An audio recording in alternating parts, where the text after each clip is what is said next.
No one expected Michael to save anyone. In fact, most people barely noticed him at all. He lived at the edge of the village, in a small wooden house that looked permanently unfinished. He spoke little, attended no gatherings, and never tried to prove himself. To many, he was simply the man who kept to himself. To some, he was a disappointment, a strong young man who seemed to have no ambition to lead, no desire to stand out. But what they didn't see was that Michael woke before dawn every day. While the village still slept under soft mist, a faint light glowed from his workshop window. He repaired broken tools people had thrown away. He studied old manuals. He practiced skills no one had asked him to learn, not because he wanted praise, because he feared being useless when it truly mattered. Years earlier, during a smaller crisis, he had frozen, unable to act while others struggled. No one blamed him, but he never forgot the feeling. Since then, he had trained quietly, determined never to stand helpless again. Seasons passed, the village prospered, crops were steady, children grew, life felt predictable, and Michael's discipline seemed unnecessary, almost excessive.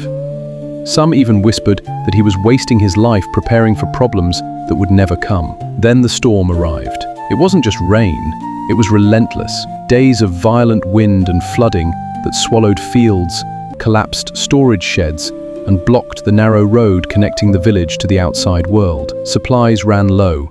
Fear spread faster than the village leader fell ill from exhaustion. Arguments broke out over what little food remained. For the first time in years, no one knew what to do. Michael watched quietly at first, not because he didn't care, but because he understood something others didn't. Panic wastes time. Action requires clarity, and clarity requires calm. He began small. He reinforced the weak bridge near the river before it could collapse. He organized tools that had been scattered in confusion. He repaired water pumps people assumed were beyond saving. He said little, just enough to coordinate those willing to help. At first, few noticed. Then, they began to see results. The bridge held. Clean water flowed again. The food stores were reorganized so nothing spoiled. Tasks were assigned based on people's strengths instead of desperation. Someone finally asked, "How did you know how to do all this?" Michael paused. He could have explained the years of preparation, the quiet mornings, the lonely discipline. Instead, he simply said, "I didn't want to be unprepared." Over the following days, something shifted. The same villagers who once overlooked him now looked to him for direction. Not because he demanded authority, but because competence commands attention without asking for it. He worked harder than anyone, slept less than anyone, and complained less than anyone. When tensions rose, his calm steadied the room. When problems seemed impossible, he broke them into manageable steps. When people panicked, he reminded them that survival was not about emotion, it was about execution. Eventually, the storm passed. The damage was heavy, but the village stood. No lives were lost. Crops could be replanted. Roads could be cleared.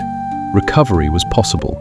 When sunlight finally returned, the villagers gathered in the square, exhausted, grateful, humbled. Many expected Michael to step forward, to accept recognition, but he did something unexpected. He returned home, not out of arrogance, not out of indifference, simply because he never trained for applause.